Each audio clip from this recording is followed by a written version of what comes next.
This is a relay project. Real Talk starts right now. Here's Ryan Jasperson.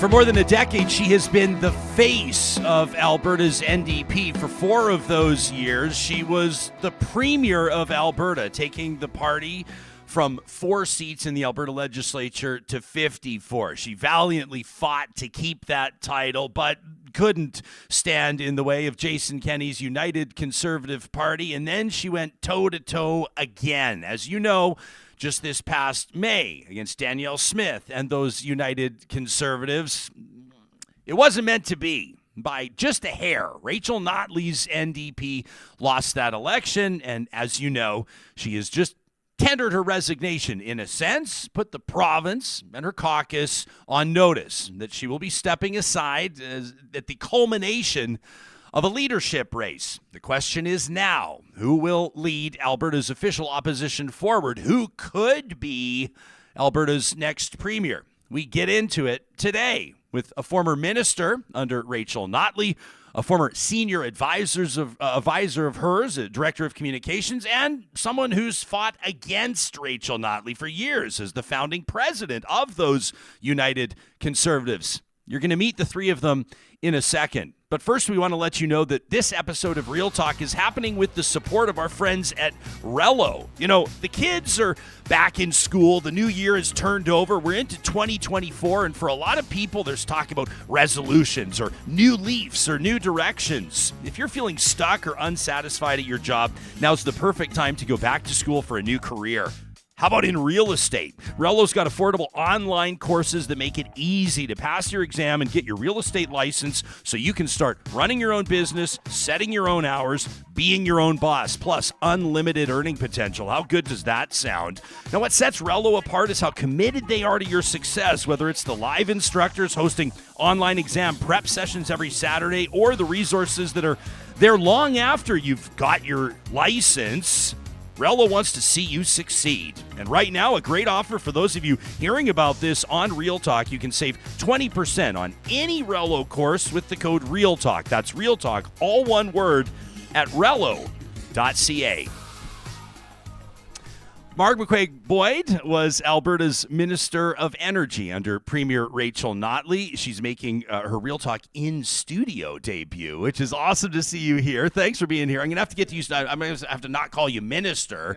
Right now you're doing work we're going to get into at an advocacy firm, of course, working alongside a former ministerial colleague of yours, Darren Billis, who was on the show just a short time ago. So I'm looking forward to picking your brain, Mark. Thanks for being here. Leah Ward is joining us. Leah served as a senior advisor for Rachel Notley through her 4 years as premier and stayed on as director of communications for 2 years after that, now working in public policy. And do we call you a lobbyist? Is that the word you shy away from or cringe at, or is it fair to call you a lobbyist? I don't think it's a dirty word. Some people do. Government relations, public affairs. You know, yeah, it's a profession. Good. So it sure is a heck of a profession. It's an important profession, and we find a lot of people jumping in and out of politics. You know the question's coming, Leah. Whose leadership campaign are you working on? But first, why don't we say hello to our guest rounding out our Real Talk Roundtable today. She's the founding president of the United Conservatives. She was principal secretary under Danielle Smith, and of course, she's the co-host of The Discourse, an Alberta politics podcast. Erika Barootes, welcome back to studio. Thank you. For people that aren't listening on the podcast, there's no way of them knowing that all 3 of you match and in sort of a hilarious development. Leah, you and Erika are basically dead ringers for each other this morning, at least in a few ways. Tweed is in. Yeah. All rocking the tweed, the plaid. Tweed and black. Yeah. I like it. You nailed it. Everybody on the same page here. Before we get into this, and we're expecting a good, candid conversation, we'll tee up some of the perceived front runners. Nobody's obviously declared their intent to seek the leadership yet, but why don't we take a look at a video? This was released by Rachel Notley yesterday. The whole video is about 7 minutes. We've pulled out the part that I think is most significant, at least from a poly-watching standpoint. Here's where she assesses her record in Alberta politics. We approved and built the Calgary Cancer Centre, a decision that was at least a decade overdue. We stood up for the rights of working people, improving their access to unions, increasing their time off, protecting their safety in the workplace. And we were the first jurisdiction in North America to raise the minimum wage to $15 per hour, making a real difference in the life of Alberta's working poor and tens of thousands of young families. We secured Alberta's first pipeline to Tidewater in over 50 years, ensuring that the return to Albertans for the sale of the resources we all own is permanently increased. We eliminated coal-fired electricity in Alberta, thereby increasing the health of countless citizens, and at the same time kickstarting our renewable energy industry to be the fastest growing on the continent, all while significantly reducing our emissions in one fell swoop. And finally, in the midst of a recession caused by the international collapse in the price of oil, seriously folks, I didn't cause that, we cut child poverty in half. But as I said, we didn't get it all right, and Albertans told us so in April of 2019. Now, I thought about leaving then, and there are many reasons why I did not. But the biggest is probably this. Too many people were declaring that the Alberta NDP was done, and more importantly, that Alberta was destined to revert back to being a one-party conservative state. And I knew that wasn't true. And I also knew that it would be awful for Albertans if they came to believe that it was. So, 4 years later, last spring, we came so close to earning the right to lead Alberta again. We received the highest percentage of the vote that the Alberta NDP ever has. We won all of Edmonton. We won the majority of seats in Calgary. We increased our vote throughout the province, and we elected the largest official opposition in the history of this province. An opposition that is, by the way, very, very ready to take over the reins of government. But it wasn't enough, and that's why it's now time for me to leave. So that's a portion of the video released by Rachel Notley yesterday. Obviously, Leah, you would have been a big part of a lot of that work as a senior advisor through those years. As she lists off the things that she's most proud of as the NDP served as Alberta's government for those 4 years, what do you think is the number one when you're talking legacy, or maybe the most significant achievement? What would it be? I find it really hard to distinguish between the political impact that Rachel Notley has had on the province and the effect of the policies that she listed in her sort of exit video there. So, she names things like the Trans Mountain Pipeline, at the time North America's most ambitious climate plan, reducing child poverty was a huge source of pride for her, and those things aren't as lasting as maybe we would have hoped, because of course you see governments change and new policies implemented.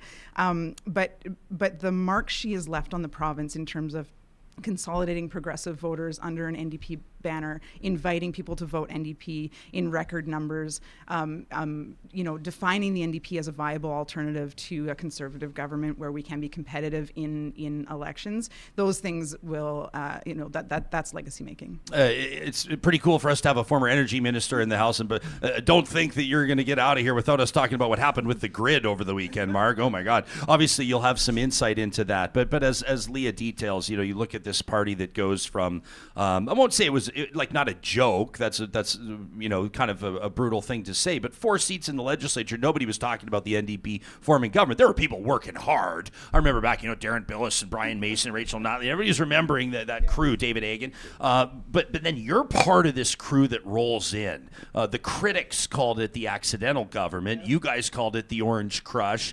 As you look now at the state of the party, pretty dramatic growth over the Notley years, so to speak. Absolutely. When I think back, the first caucus meeting we had, I only knew Rachel. I didn't know everyone else, so we were all new to the job. I had a little more seasoning being an older candidate. I'd been in other jobs that prepared me for this, but to look from that day to now, and as Leah said, that's legacy making. It's history. I think Rachel showed that you can govern with compassion and integrity, and still run a government and run a province. And I think that's going to be one of her big legacies. You get some insight. Those outside Alberta get some insight into the challenge or maybe the requirement that comes with being an Alberta NDP leader. I don't suspect you hear any other NDP leader on their way out with a big smile on their face talking about the first pipeline to Tidewater in 50 years. Obviously, that was a big file on your desk, too. Oh, that was huge. And I still remember the day she came in and she said, I've convinced the feds that they need to buy this and save this project. And I knew how huge it would be for Alberta and for Canada. And, you know, it's had its delays, but honestly, when it opens up, it's going to be huge. And that's a legacy she can be super proud of as well. Erika Barootes, the conservative perspective on this, you've had sort of over the years, and people talk about the NDP in that sort of fourth place party status back in the day, and 2014 era. You have these progressive conservatives, this dynasty. Then you've got the Wild Rose. The Alberta Liberals were kind of a thing. The Alberta Party was kind of a thing. Now you look at it, and basically the person that's going to win this leadership race is the person that's going to be going, as they know, pretty much head to head with whoever's going to be leading the United Conservatives into the next election. It's changed stakes. It's a different landscape. Yeah, well, I mean, I just want to take a minute to mention the legacy that Rachel Notley has had. She made the Alberta NDP what the Alberta NDP was, and she did, as we've talked about, it's not common for an NDP or an NDP government to advocate for a pipeline. So she did move the party far more centrist, which I think is going to be interesting for this leadership race of the people coming in. Or are they going to come, try to shift the party maybe back more to its ideological beliefs? Or are they going to hover in that middle spot, that sweet spot that I think Rachel Notley did a really good job of finding to approach and get the progressives in? So she's leaving, big shoes to fill. I mean, I think she, for most part, is the brand of the NDP. So who's ever coming in for this leadership race has big shoes and a lot of legacy to step into.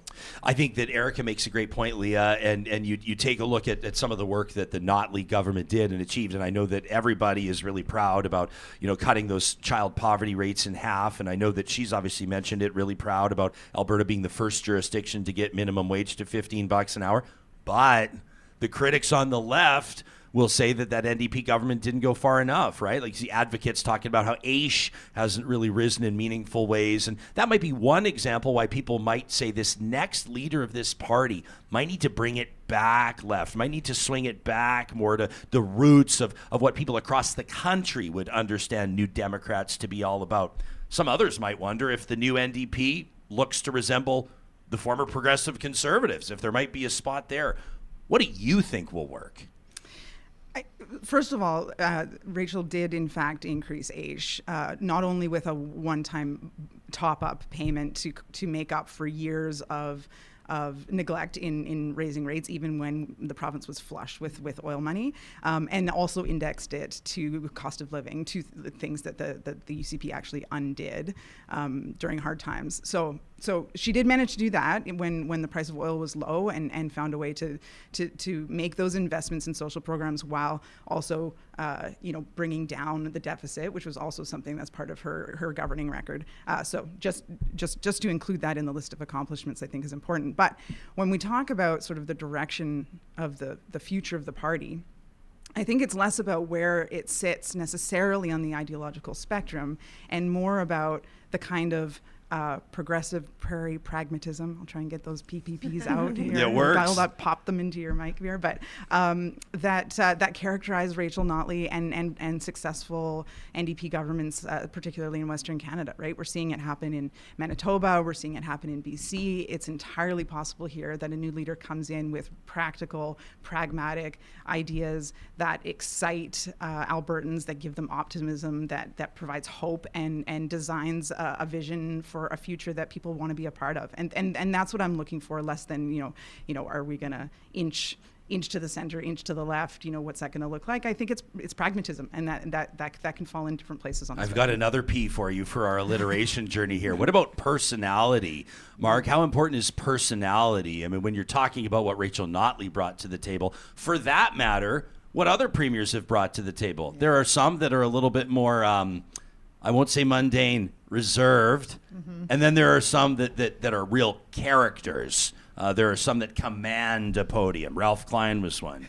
Peter Lougheed was one. Jason Kenney was certainly one. And Rachel Notley, Danielle Smith would qualify as those as well. The NDP needs a charismatic leader, obviously. I think that's going to be a factor. But I agree with Leah. I think, they're going to be looking for, people are going to be looking for a practical, pragmatic leader, but they are going to want somebody that they think can create hope and create a vision to, show us a vision. And I think for a lot of people, they want to find a party that gives them hope and they feel they belong. And reading some of the comments last night in your poll, there were people that said she was the first premier that made me feel like I belonged in the province. So I think it's going to be a combination, but yeah, absolutely personality matters. Hey, right as you say this, how about the timing of this note from Erika, who's watching on our YouTube? She's in our live chat right now. Erika with a C. It's not me. Yeah. Erika with a C. Live. This might be you, actually. It's not you, but I'm saying you probably agree with the sentiment from Erika with a C,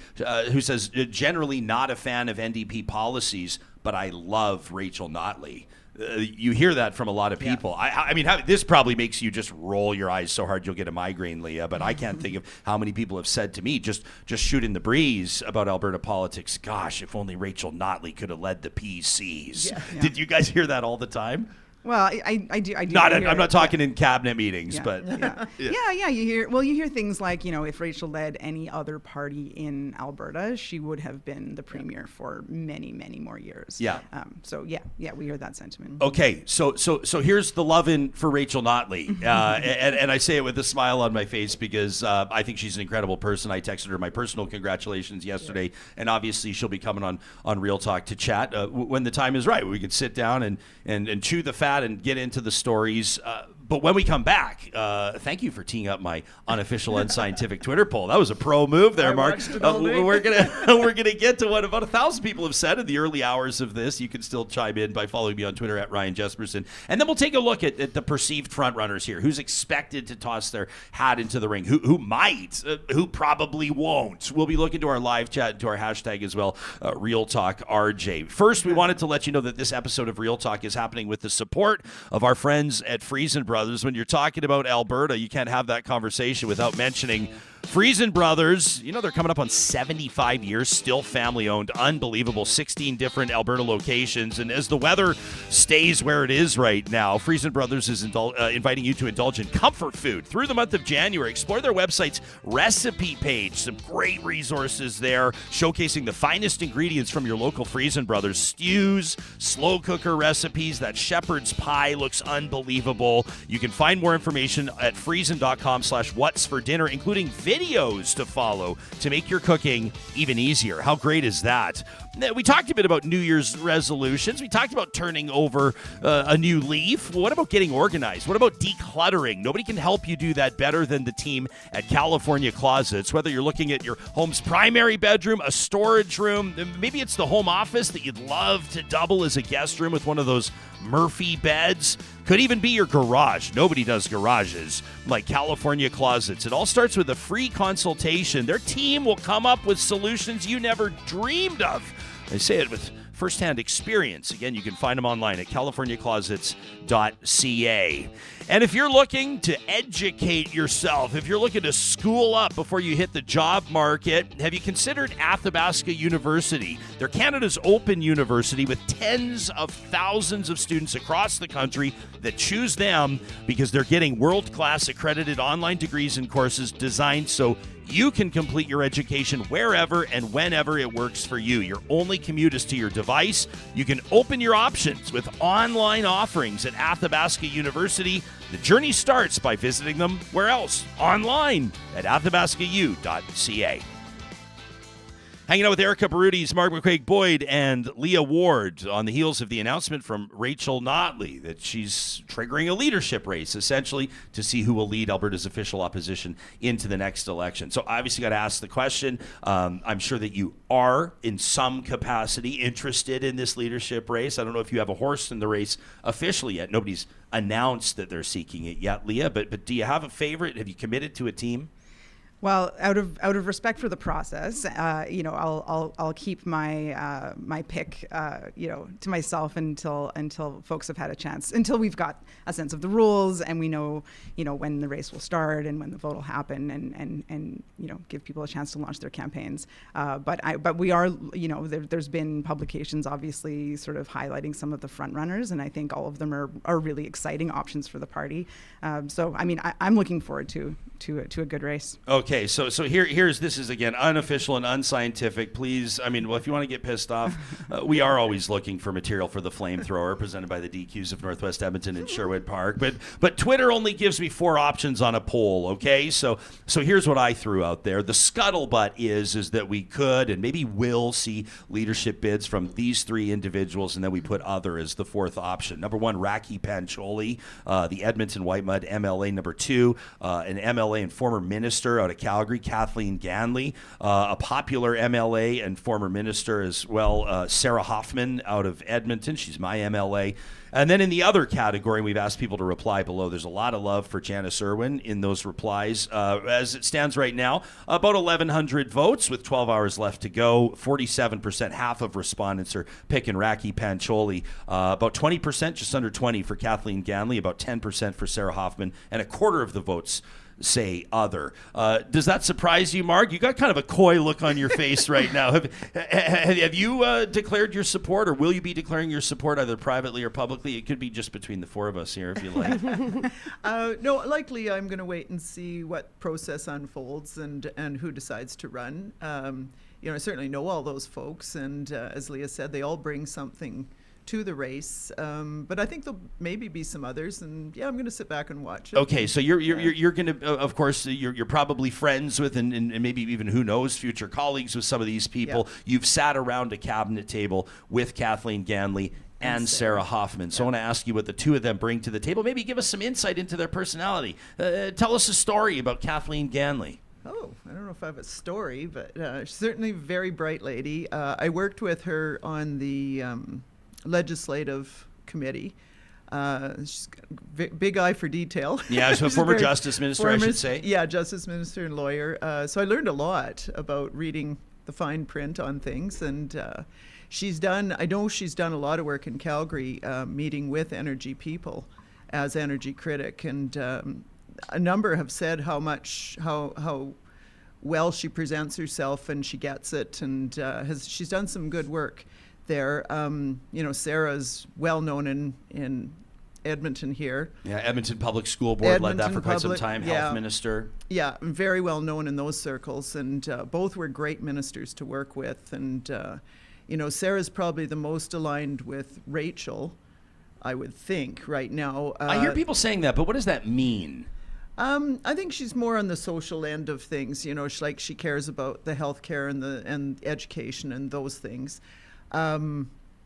But she's smart as a whip too, and learns very quickly. And I know she stood in for me when I was away on vacation when we had a bit of a energy issue to deal with, and she learned very quickly the issue and spoke very well to it. So we've learned you owe her one. I do. Yeah. Okay. But both smart ladies. We didn't expect to see Rachel Notley endorse somebody, certainly not in her goodbye speech. Do you expect at some point that may happen? Or you know her very well, Leah. Is this something that you expect Notley to kind of stay out of? Yeah, I know her to care a lot about process and fairness, and so I think she'll be incredibly careful to consult broadly on the rules, to make sure that nobody has an unfair advantage, to keep her thumb off the scale, and I would expect nothing less from her. Do you think that she has a favorite deep down inside?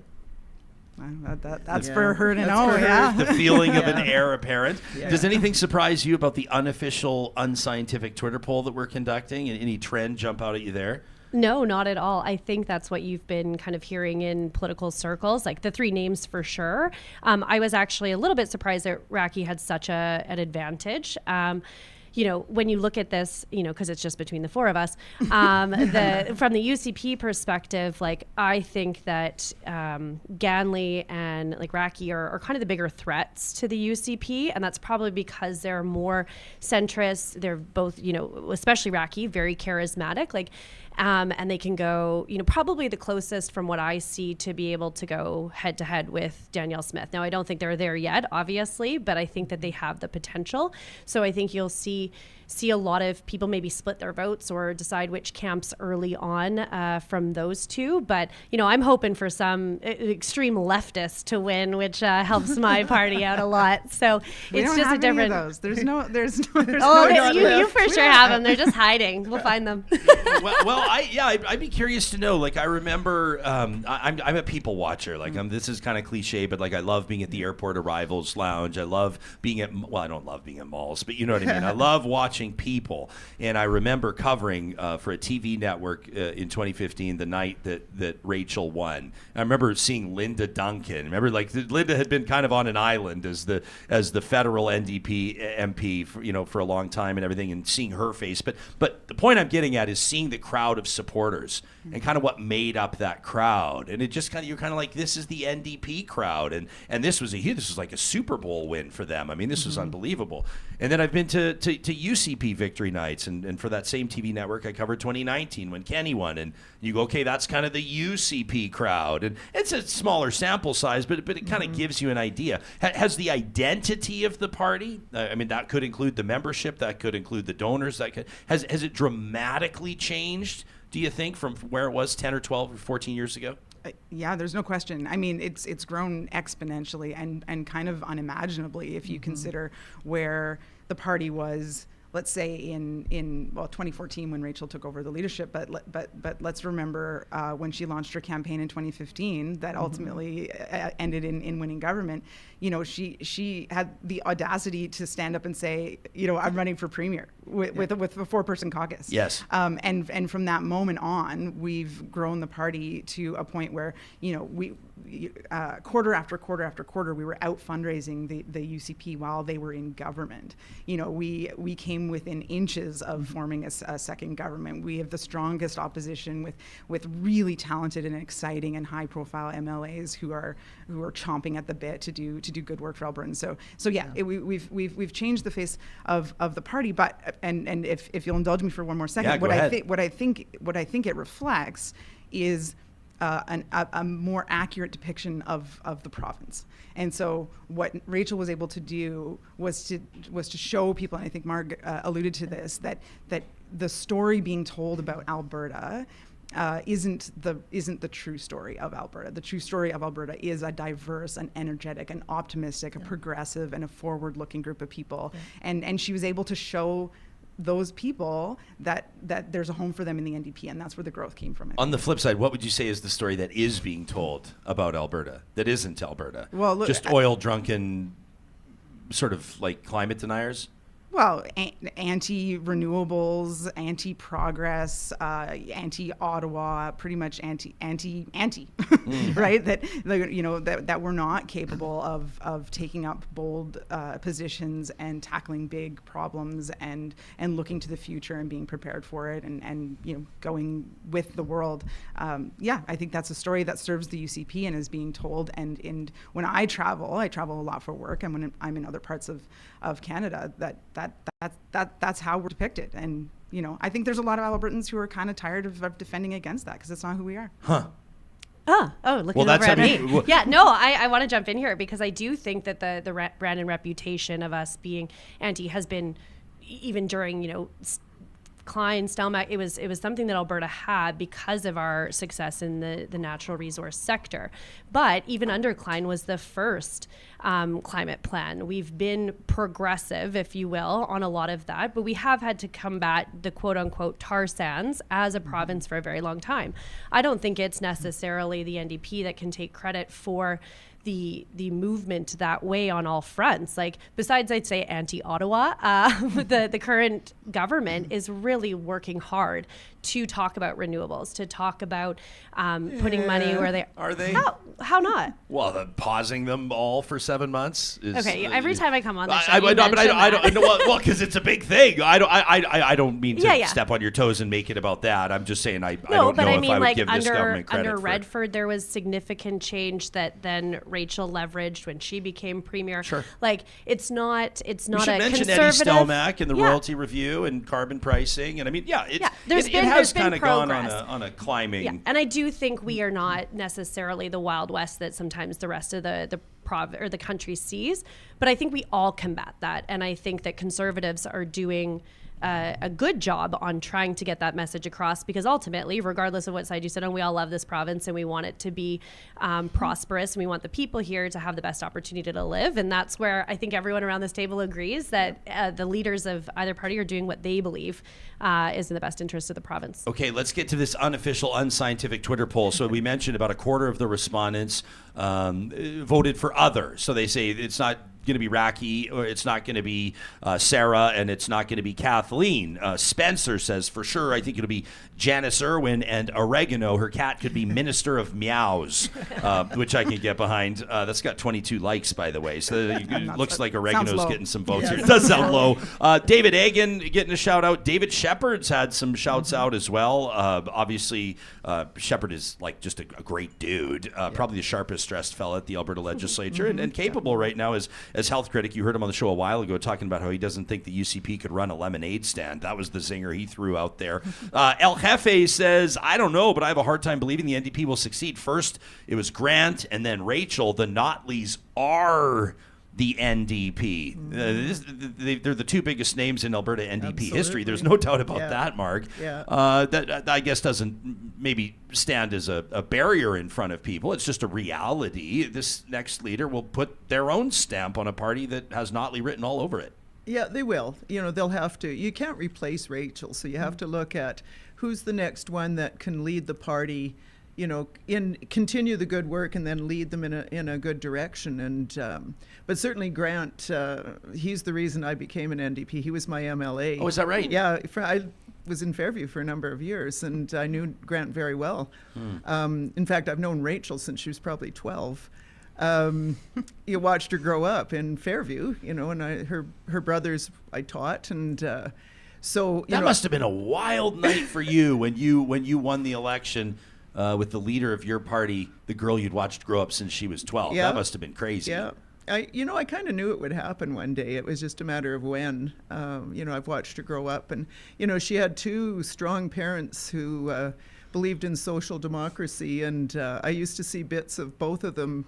Rachel's speaking ability is her dad, through and through, but her feistiness is her mom. And I know one day she was in the ledge scolding, can't remember which MLA, really well, and I said after, that was your mom? And she goes, you think? And I said, yeah, the scolding part just reminded me of Sandy so much. But, she couldn't help but be who she is because of the way she was raised. And certainly the Notleys have left it, but that doesn't mean somebody else isn't going to come forward and make their mark as well. Yeah, of course not. Not My Farm, nice handle on Twitter, says none of the people you mentioned, Ryan, will ever beat Danielle Smith. This is not a contest of the MLA you like the most, but the one that'll win. All three candidates don't have wide enough appeal to swing right-hand voters. Progressive Albertan says, I'd like to see Thomas Lukaszuk run. The former deputy premier under Alison Redford says he caught my eye when he endorsed Notley in 2023, and he's been a person who seems like a strong fit for leadership. Progressive also says Irwin, Ganley would also be candidates for leadership based on legislative performance. Would an outsider with political chops, let me throw you three names in one question, Leah. Thomas Lukaszuk, Don Iveson, Naheed Nenshi. Could somebody that is not currently affiliated with I guess we don't know the rules yet, but could you see one of those three being a serious contender for the leadership if they were interested? Yeah, so you helped with the answer in the question, which is that the rules will determine whether or not that's likely. I don't see why not, and I think it's a testament to the growth of the party and its viability that people are even speculating about folks who may not have traditionally been tied to the NDP who would consider leading it into the next election. I think what's really interesting to think about in terms of this next phase is one thing that came through as my DMs were blowing up yesterday was the term end of an era. That's why people kept texting end of an era, end of an era, end of an era, and I think Rachel stepping down really does conclude an era of politics in Alberta and for the NDP. And what's going to be important, whether it's an outsider or an existing MLA, is that they can write the next chapter. And so, like Marg said, we can't replace Rachel, and we shouldn't be looking to. We should be looking for someone who can harness some of that energy, some of that chutzpah, some of that bold audacity, but take it to the next level, grow the party, bring in fresh perspectives, bold ideas. That's what we're looking for. So whether it comes from the inside or the outside, I think it's the characteristics that are going to be important. You like blew back in your chair when I said Thomas Lukaszuk, Erika. I will say this: I do have some insider knowledge, and while I don't speak for anybody, I was with Thomas. That just about came out sounding the wrong way. Let me say, I saw Thomas Lukaszuk's wife in Jasper this weekend. Stacey Brotzel. I can see how that could have gone sideways. That could have gone sideways, poorly worded. A longtime colleague of mine and good friend, and she said very candidly that Thomas is not pursuing a future in politics. I asked her pretty plainly and said, could you see him ever getting back in the mix? And she just looked at me, anybody that knows Stacey, and she went, why?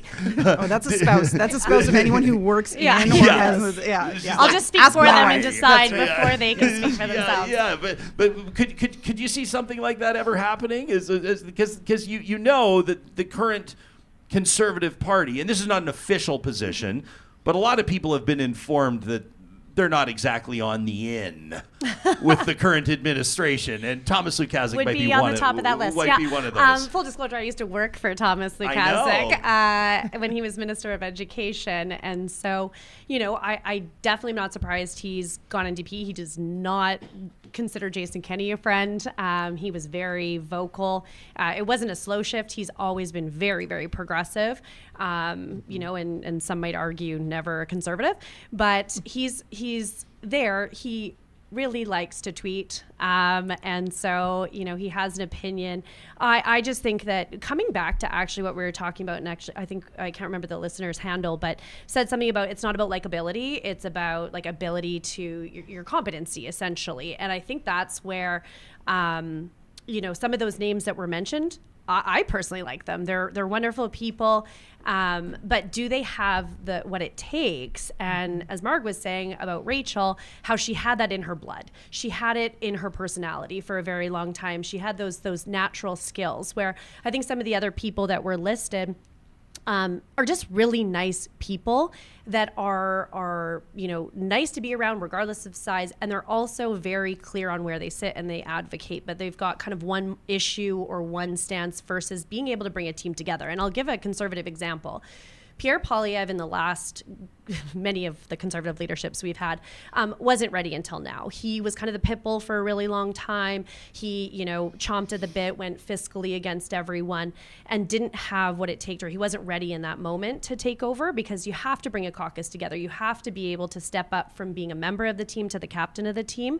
And I think that's what's really going to, in any leadership race, set apart who can lead and who is a person that's maybe using this to up their credentials or be recognized, right? So we might see people in this leadership race that know they have no hope of running, but want to be like, okay, if we form government, my reputation's gone up. I did something to show that I want to be a part of this movement and stuff like that. So that's something else we're also going to have to weigh. Like Kevin O'Leary. I may have worked on his leadership. Actually? I said may. Mr. Wonderful? Who will be the Kevin O'Leary of the Alberta NDP leadership race? That would be an interesting Twitter poll. That connect. Yeah, exactly. I tied Pierre into Rachel Notley somehow. That was an unlikely one, but I like that you went there. There is an unlikely individual that's inserting their name and their take into this. As a matter of fact, threatening to take over the party. Like he's taken over the UCP board. You guys can have him. I'm going to... Okay. I'm going to get to talk about the poor man's Napoleon, Take Back Alberta founder David Parker in just a second. But first, I mentioned Jasper this weekend, and it's Wednesday, and every Wednesday we take a second to just remind you of the memories to be made, the adventures that lie in wait. Every Wednesday, MyJasper Memories, right here on Real Talk, presented by our friends at Tourism Jasper. And if you were watching last week, if you're paying attention to the podcast, that it was the kickoff weekend to Jasper in January. And I was so thrilled to have an opportunity to head out there. And I wanted to show you a few of the memories that we made. It was literally minus 35, minus 40. So there wasn't anybody in that beautiful outdoor pool overlooking Lac Beauvert. But still, what a stunning view. Look at those bluebird skies. You can hear almost, can't you? That big Canada flag flapping there. Unbelievable. Moses, our boxer, he's closing in on his 12th birthday. Wasn't exactly thrilled about it, but he had the boots and the coat on. And when the pups are out there, their sniffers are just going, right? All the sights, the sounds, the smells. For animals and humans alike, absolutely delightful. Took it into the lounge at the Fairmont Jasper Park Lodge, because who couldn't crush a French onion soup on a cold winter day? Took my cider with a little bit of ice in it, and then transitioned to the maple old-fashioned, because nobody pours them better than they do in the Emerald Lounge at the Fairmont Jasper Park Lodge. That's year-round, by the way, but they taste a little bit better in January. Had so much fun at their annual Whiskey, Wine, and Hops Festival with the amazing storytellers, the teams at the Fairmont and Tourism Jasper, some of my media colleagues, as well as life. The live music out there continues at great venues. We were at the Dead Dog. Of course, there's the Whistle Stop, the Athabee. There's so many different options for you to have a blast out there. And January, this town just comes alive. It's people just remembering and recognizing what that crisp mountain air does for you. It runs through till January 28th. They've got amazing events every single night. There's that poutine festival that they've got on, like literally a poutine competition. How cool is that? Some featured events, including that Jasper Pond Hockey Tournament that's coming up next weekend, a street party, fireworks on January 27th, and plus, of course, the Mountain Malanka as well, the Ukrainian festival, the New Year's celebration in Jasper National Park. You can learn more by visiting them online, jasper.travel/January, or simply click on the show notes in the podcast or on YouTube. MyJasper Memories, presented by Tourism Jasper, Wednesdays, right here on Real Talk. Out of nowhere yesterday, the founder of Take Back Alberta. This is the guy, essentially, that's taken over the UCP board. He's got Danielle Smith in his crosshairs, depending on the day. He said on this show that he's going to be taking over school boards next. He doesn't like all this gender identity talk. He thinks that parents are being overlooked. You've heard him ranting, and of course, you probably saw this tweet yesterday. David Parker says it's time to take back the Alberta NDP. Michael Connolly took the bait. Former MLA says, my dude, you can't take back something that was never yours to begin with. And Parker says, it will be. Watch me. He's done it before, Leah. Could somebody come in, a hostile takeover of the NDP? Could it happen, do you think? And don't say we don't know the rules yet. I'm talking in theory. Could somebody sell enough memberships, load this thing up, and essentially collapse the party? Well, I'm in theory, I suppose, but I don't think I don't think that's a credible threat. I think it's a pretty unrealistic thing to expect, and so I won't defer to we don't know the rules yet, but I will say that I know that the executive members of the party and Rachel, as they contemplate the rules, are considering ways to protect against bad faith actors who would come in as disruptors rather than people invested in the future of the province. They'll be thinking about that as they set the rules, but I would actually caution against overcompensating for that threat, because I don't think it's real. Think about what needs to happen. They need to sell, first of all, so they need to sell NDP memberships to people who hate the NDP. So they have to give money to the party. And then vote for one of the NDP candidates. So they're not going to get their own candidate approved through the vetting process.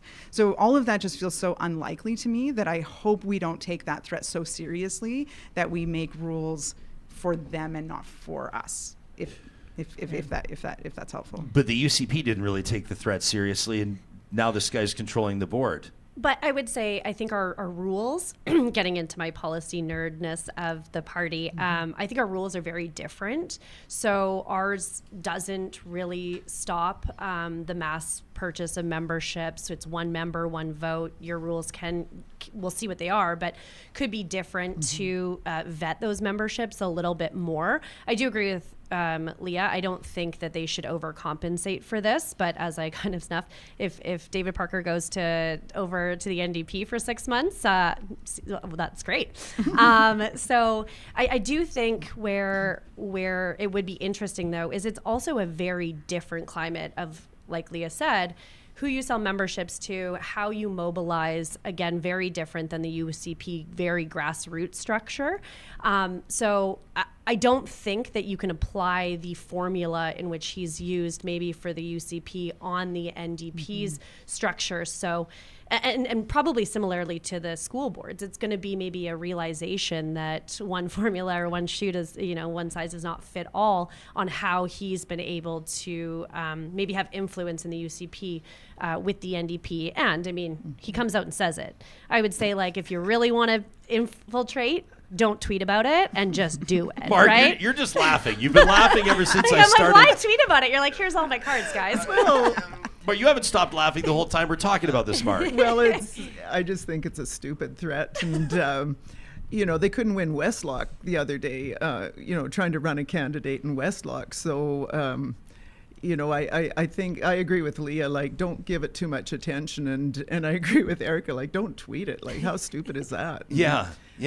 I mean, it's ego over reminds strategy me of there. I mean, I've got a buddy that thinks if he had like a 50-foot head start that he could beat Connor McDavid in a lap around the ice. Yeah. And I just love people that think this way, and I would love to see him try. Me too. Because sometimes you love seeing somebody just get smoked. Well, and it was reminiscent of coup d'etat a few years ago when he was going to do the same with George the convention. Clark. Yeah. He was going to buy memberships and go to convention and disrupt, and it was a nothing. It's just Great reference. Yeah, I think it was cut a tut. cut it. Yeah.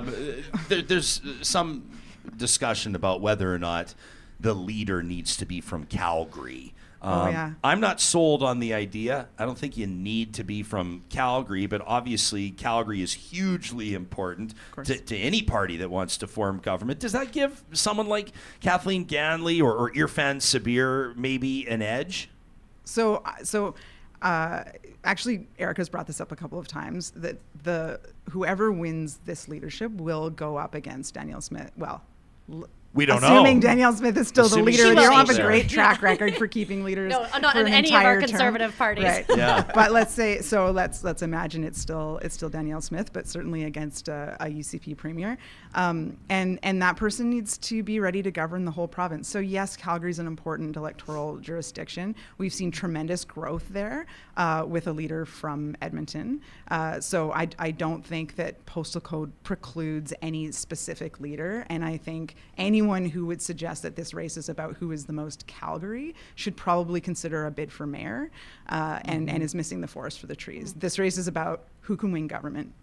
That's an interesting point about mayor. I don't know if the mics picked it up, but everybody else, the Tweed twins over here, both We're triplets kind of today. resonated with them as well. Marg, you represented a rural riding, right, as Minister of Energy and as MLA. I saw in a great feature piece by Don Braid.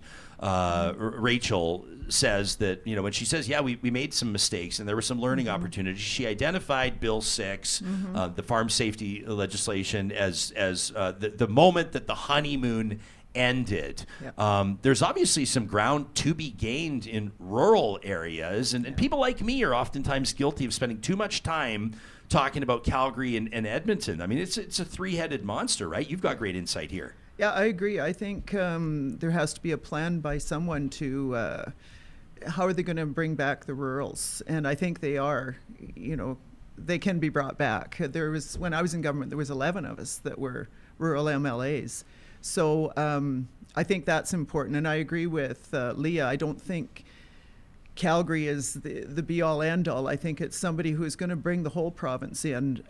But that said, they're going to have to spend some time in Calgary to get to know. But they also are going to need to spend some time in rural Alberta to hear what the concerns are and why do people feel so disenfranchised. Yeah. I remember a photo op. It was Rachel, and I think it was O'Neill Carlier. I think it was former ag minister, right off the top of my head. Yeah. I remember it. I think it was the two of them, both on horseback in boots and like riding capably and like wearing cowboy hats. And I was like, this is an optics problem for the Conservatives. If the NDP can pull off this look, that could gain some ground. I remember for them. that ad. Yeah, I was you? like, she's on a horse. I thought it was red. Yeah. She was doing well on it. I was like, I think it was here actually we go. like her launch or her leadership. But she's done it a few times. But I remember the first time. She grew up riding horses. Yeah, it's not like a photo op for her. No, that's just her thing. They had two horses always. I think it surprised a lot of people though, because that's just not how you maybe saw her. No. One thing to consider though is, rural's really tough for the NDP to win. So far, there's people in Calgary and Edmonton, like from a strategy standpoint, again, because it's just between the four of us, there's benefit to have the leader in Edmonton because it's such a strong NDP stronghold. So, Calgary, like if you're battling for your seat in the next election, just as much as you're battling to become government, that adds a lot of complexities to an overall campaign strategy, right? So you got to the premier went down to her riding several times and did her local debates and things like that, but it was a pretty safe seat. Same with Rachel Notley and exactly. her riding. And so you don't have to be there, but like if you're from Calgary and there's I don't know, I would say there's not really, they could go either way, some of them, or a lot of them, as we've just seen. So that's something else to consider when you're going into, and I don't think the average voter of the NDP is going to think about that, but as someone that's entering their name for leader, you're going to have a strong constituency effort as well to balance it out. I agree with Leah. It's be in Calgary a lot. I know Rachel Notley's in Calgary a lot, continuing to do work with stakeholders. Yeah. It's about having a presence in a place as opposed to where you call home.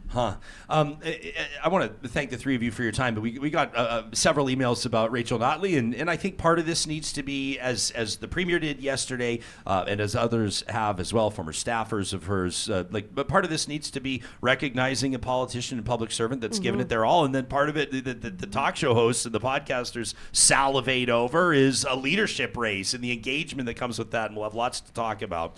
So I thought maybe I'd wrap with reading one of the emails we got and then kind of hand it over to the three of you for a closing remark.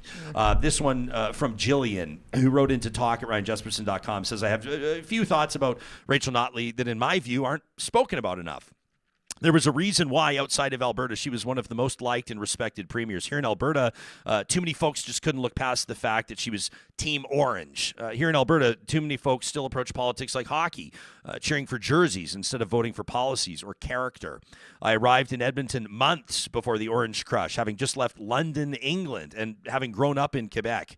I couldn't believe the caliber of politician this province had in Rachel Notley. What was more shocking, though, was that not enough people seemed to see it. So here is what, in my view, made Notley unique as a politician on this planet. She says, you don't become leader of the Alberta NDP because you crave power.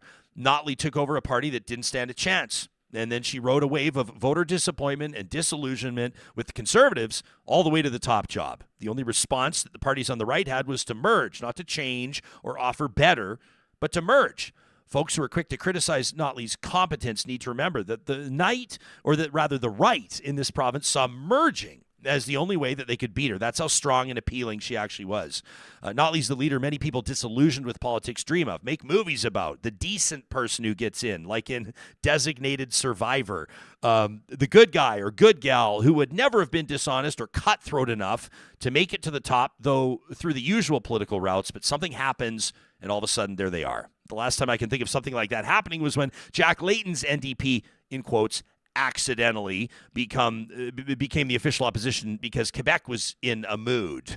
She says good things happen when people who don't crave power gain power. Remember that old saying, something like, everyone should be allowed into politics except for those who want it. Notley built 14 new schools, funded classrooms, special needs kids, worked with the feds to reawaken TMX. She gave to the left and she gave to the right, but the right never forgave her for playing on Team Orange. Our first years in Alberta were under a Notley government, so this gives us a bit of hope, says Gillian, for what Alberta can be if we stop trying or make everything orange v blue. I hope the NDP chooses another common sense, centrist leader to pick up where Rachel left off. That from Gillian. What do you think? Wow. Yeah. that was comprehensive and kind of touching to hear. Yeah, I mean, I think it goes back to sort of what I was saying off the top around pragmatism, and a leader who can come in and offer hope and a vision for Albertans. I think Rachel was able to show people who felt disenfranchised that they belonged in the political process and that their province could serve their interests as well. And I think the new leader has an opportunity to reintroduce that concept, as we go forward. So, Marg? I think Gillian really nailed it. Yeah, Rachel's always been in for the right reasons, and I think the next person has the opportunity to be there for the right reasons as well. And as Leah said, create a vision of hope and inclusion. I think that's really important. Erika? Yeah, I would say Gillian has a great op-ed on her hands. Yeah, I agree. And that she might want to submit. Because she I think just did. Yeah, well, yeah, true. It's a nice ode to Rachel. I have been in politics for almost 20 years, and I've come and gone and been involved and Rachel Notley has been there for most of that, right? 2008 and involved before. So she's consistently been part of that movement and got the party where she's at today. So the only thing I want to say about Rachel Notley is thank her for her service to Alberta and for always standing up for what she believes in. Hey, we do want to let folks know as well that The Discourse, one of Alberta's most downloaded, one of Canada's most downloaded political podcasts, is coming back, but that's your announcement, not mine. Yeah, we'll be back very, very soon. So Cheryl Oates and I will be diving into all things. And we didn't plan this around Rachel's resignation, but we're very excited to be back. It's nice timing. So that's Erika Barootes in partnership with Cheryl Oates, who was, of course, a big part of Rachel Notley's communications and strategy team for a number of years. In just a second, and our thanks to Leah Ward. They're a VP at Wellington Advocacy, of course, Notley's former senior advisor and Director of Comms, Marg McCuaig-Boyd at Council Public Affairs, a former Minister of Energy. Hang on, what am I doing rapping? We haven't even asked you about this weekend. What? Do you guys have 5 more minutes? Erika, you got to go. I just texted her. She's fine. It's okay? I think so. Well, I texted her. She hasn't responded, so same. Okay, good. We're making you late for your meeting. Communicated. I always say this. We need like doctor's notes that say I was on Real Talk and it went late. Sorry, People I can't can believe. tune in and then know we're late I feel anyway. like I've been like putting the -40 out of my mind and trying to forget about all this because of how miserable it's been this weekend. But a very real threat to Alberta's power supply. While we have you here, Marg, you were Energy Minister. You're very familiar with all the stuff that's been going on and the factors at play. What were you thinking about this weekend, and what's the number one storyline coming out of it? Well, I think planning matters. When we were in government, we planned the capacity market to address just such a thing as has been happening this winter. It was never a permanent measure, but it was going to be in the transition to more power coming online. So, the UCP scrapped it and they gambled badly. And these blackouts have been showing. Even the summer, there was trouble happening then, and they had a chance to maybe look at it and fix it, and they didn't. So, people can blame Trudeau and Ottawa all they want. This is squarely on the UCP, and there was a plan. But hopefully they've learned from it, and and there is going to be more supply coming online, so hopefully this rectifies. But it's kind of like not buying insurance. I think the minister, in fact, said that, and they gambled to not buy the insurance plan, and they have to pay now. It's not the thing you want to be right about. No. The threat that rolling blackouts could have very well happened in life-threatening environmental conditions. No, it was very serious this weekend, and thankfully, to my knowledge, nobody passed away or died or anything, but it could have been so serious, and hopefully, fingers crossed, it doesn't happen again this winter. You look like you want to say something on this. I was really hoping I I was really gonna talk about how I was like thinking Rachel, and that's how I was gonna end, and now we've dove into this. Well, we did keep it classy. We did end it there, but I'm sure that all three of you have a take on this, and it's like the biggest story in Canada over the weekend, as far as we can tell. So maybe I'll get the two of you to chime in before we wrap. Yeah. So I mean, I understand it's like something that no one wants to deal with. This isn't something a government wants to have to come and talk about, or have people. There's harm for individuals in Alberta. I will say though that when you were dealing with it, coal, which you guys phased out, which Rachel mentioned actually in some of her top list, because I know she's proud about it. But this is a prime example of where some renewables if you watch ASO, solar isn't happening because like we have a few hours of daylight when we're lucky. And secondly, you have to turn off wind turbines when it's this type of weather, so you can't actually have them function. So some of the renewables that we're hoping to bring on don't necessarily offset the grid that we need for the capacity load. And when we're going, I think we're, are moving off of coal, maybe if this is the weather we're now blessed with, the phase out of coal actually was a part of the influence of how the grid operates. And I'm sure you and I could get into all of that, but it is something where renewables don't actually come into play here because of the weather. It's not the first time you've heard this. No. And the capacity market never contemplated the renewables piece so much as the conversion of coal plants to natural gas. And none of them have gone away. They're all operating still, but many of them are on natural gas. And there is that conversion phase, which is what the capacity market contemplated was there would be. So the idea was keep some on hand, so if you needed extra supply, they could be cranked up quickly. And it was paying them to be on standby. And that was, I think, where the UCP disputed. They didn't see the need to pay somebody to be ready for on-demand supply.